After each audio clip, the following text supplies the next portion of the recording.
Hi అండి అందరికీ. ఈరోజైతే నేను చాలా హ్యాపీ, ఎందుకంటే చూపిస్తా చూడండి మీకు.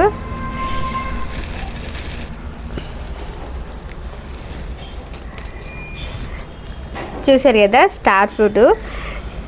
నాకు ఈ ఫ్రూట్ కన్నా ఫస్ట్ ఈ మొక్క పెంచడం ఇష్టం. ఈ టేస్ట్ ఎట్లుంటుందేమో తెలియదు కానీ ఎందుకో బాగా ఇష్టం నాకు ఇది పెంచడం. కుండీలో వచ్చిద్దో రాదో గ్రోత్ అని చెప్పేసి అనుకున్నా, కానీ గ్రోత్ వచ్చింది, పండు కూడా వచ్చింది. దీని టేస్ట్ ఎట్లుందో చూస్తా ఇప్పుడు. కుండీలల్లో ఎక్కువ బలం ఉండదు కాబట్టి చిన్న కాయ వస్తుందేమో అనుకున్నా, కాసినా కూడా, కానీ మంచి కరెక్ట్ సైజు ఉన్న కాయే వచ్చింది. అది చాలా పూలు పూసింది. ఆ పూలన్నీ రాలిపోయినాయి, కింద పడి పిలకలు వచ్చినాయి. అంటే పిలకలు కాదు, మొక్కలు వచ్చినాయి. చూపిస్తారండి మొక్కలు కూడా. నాకైతే ఫస్ట్ టైం అంటే పూలు రాలడంతో కూడా మొక్కలు వస్తాయి అనేది నాకు అసలు తెలీదు.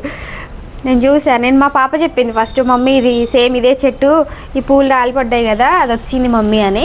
కానీ నేను నమ్మలేదు. తర్వాత చూస్తే ఇది సేమ్ ఉంది. ఇంతకుముందు నేను ఇది ఒక్కసారి తిన్నా, అప్పుడు కొంచెం పచ్చిగా ఉన్న కాయ తిన్నా, వగరు ఉంది. ఇప్పుడు ఇది కొంచెం పండింది కాబట్టి టేస్ట్ ఎట్లుంటుందో చూద్దాం. స్టార్ ఫ్రూట్ అంటే స్టార్ లానే ఉంది.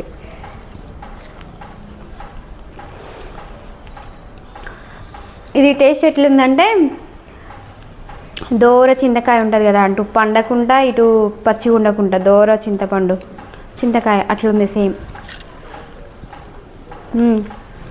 సేమ్ యాజ్ టేస్ట్ అయితే అదే బాగుంది. నీకు ఉంచాలా? మొత్తం నేనే తింటా. దీని గింజ చూడండి ఎట్లుందో.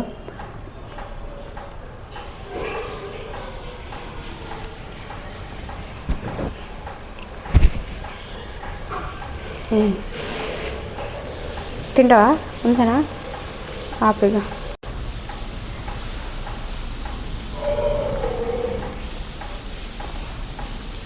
టేస్ట్ మాత్రం బాగుంది, నాకైతే నచ్చింది. ఈ వీడియో చూసే వాళ్ళు ఎవరైనా స్టార్ ఫుడ్ తిని ఉంటే మాత్రం ఖచ్చితంగా కామెంట్ చేయండి మీకు నచ్చిందా లేదా అనేది.